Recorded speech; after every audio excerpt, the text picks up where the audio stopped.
Amid the proposed premium hike in PhilHealth's contribution rate earlier this year, a Solon has filed for a resolution urging second batch of increase in benefit packages and coverages of the said healthcare provider.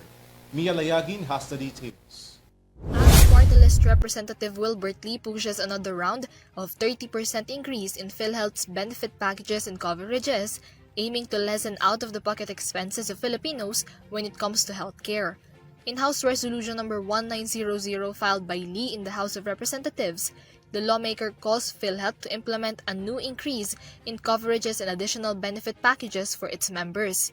This resolution came after the agency's report that there is about 90 billion pesos excess funds unused by the PhilHealth.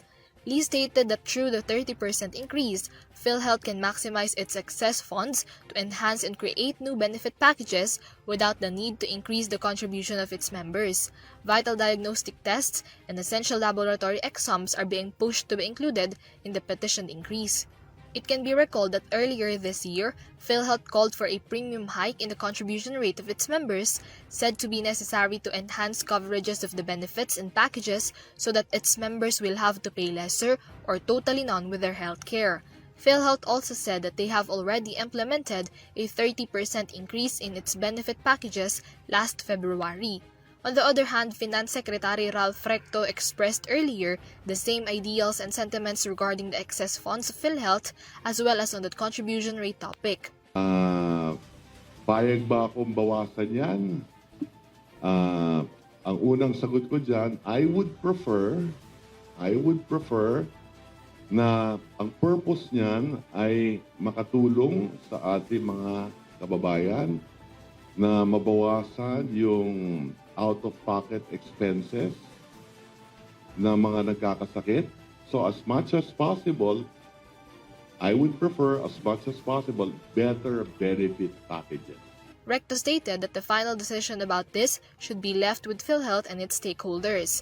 Payag din naman ako na paubaya ako sa board ng PhilHealth o ng management kung sa tingin nila sobra-sobra at hindi nila kayang gastusin.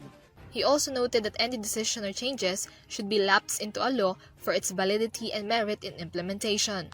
Laging mas safe kung batas ang gagawa. There is a law in the Universal Healthcare Law, pwedeng bawasan supposed to be yung rates, pero hindi maliwanag kung paano. So mas mabuti na kung ang Kongreso, kung sa tingin nila sobra-sobra. As it appears today, kasi nga sabi ko, yung hindi pa kaya ng PhilHealth na ma-improve lahat ng serbisyo, they are improving. 30% of all the benefit case rates itataas daw. Then, nabanggit na ng Pangulo kung ano yung mga dapat itaas, di ba? No, SONA. So, ipatutupad yun. No? Okay.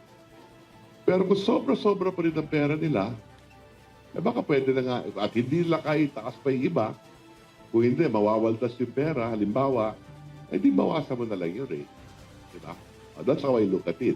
This is Mia Layagin for EuroTV News.